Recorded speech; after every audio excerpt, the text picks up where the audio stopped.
شروع اللہ کا نام لے کر جو بڑا مہربان نہایت رحم والا ہے۔ الف لام میم۔ اہل روم مغلوب ہو گئے نزدیک کے ملک میں، اور وہ مغلوب ہونے کے بعد عنقریب غالب آ جائیں گے چند ہی سال میں۔ پہلے بھی اور بعد میں بھی اللہ ہی کا حکم ہے، اور اس روز مومن خوش ہو جائیں گے، یعنی اللہ کی مدد سے وہ جسے چاہتا ہے مدد دیتا ہے، اور وہی تو غالب ہے، بڑا مہربان ہے۔ یہ اللہ کا وعدہ ہے۔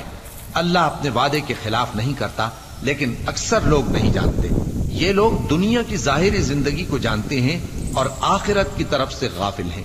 کیا انہوں نے اپنے دل میں غور نہیں کیا کہ اللہ نے آسمانوں اور زمین کو اور جو کچھ ان دونوں کے درمیان ہے ان کو حکمت سے اور ایک وقت مقرر تک کے لیے پیدا کیا ہے؟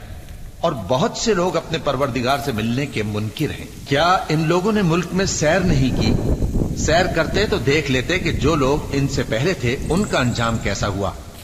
وہ ان سے زور و قوت میں کہیں زیادہ تھے، اور انہوں نے زمین کو جوتا اور اس کو اس سے زیادہ آباد کیا تھا جو انہوں نے آباد کیا، اور ان کے پاس ان کے پیغمبر نشانیاں لے کر آتے رہے۔ تو اللہ ایسا نہ تھا کہ ان پر ظلم کرتا، بلکہ وہی اپنے آپ پر ظلم کرتے تھے۔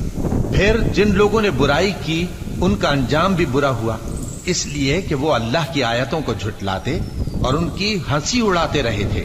اللہ ہی خلقت کو پہلی بار پیدا کرتا ہے، پھر وہی اس کو دوبارہ پیدا کرے گا، پھر تم اسی کی طرف لوٹ کر جاؤ گے۔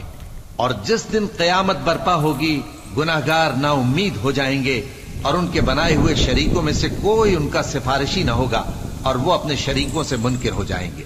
اور جس دن قیامت برپا ہوگی اس روز وہ الگ الگ فرقے ہو جائیں گے۔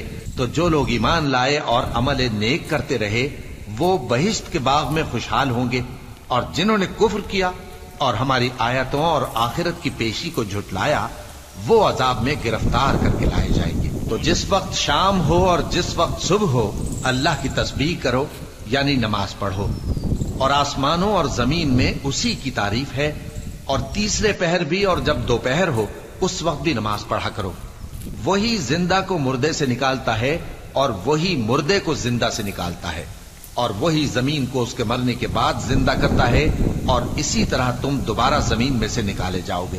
اور اسی کی نشانیوں میں سے ہے کہ اس نے تمہیں مٹی سے پیدا کیا، تم انسان ہو کر جا بجا پھیل رہے ہو، اور اسی کی نشانیوں میں سے ہے کہ اس نے تمہارے لیے تمہاری ہی جنس کی عورتیں پیدا کی تاکہ ان کی طرف مائل ہو کر آرام حاصل کرو، اور تم میں محبت اور مہربانی پیدا کر دی۔ جو لوگ غور کرتے ہیں ان کے لیے ان باتوں میں بہت سی نشانیاں ہیں۔ اور اسی کی نشانیوں میں سے ہے آسمانوں اور زمین کا پیدا کرنا، اور تمہاری زبانوں اور رنگوں کا جدا جدا ہونا۔ اہل دانش کے لیے ان باتوں میں بہت سی نشانیاں ہیں۔ اور اسی کی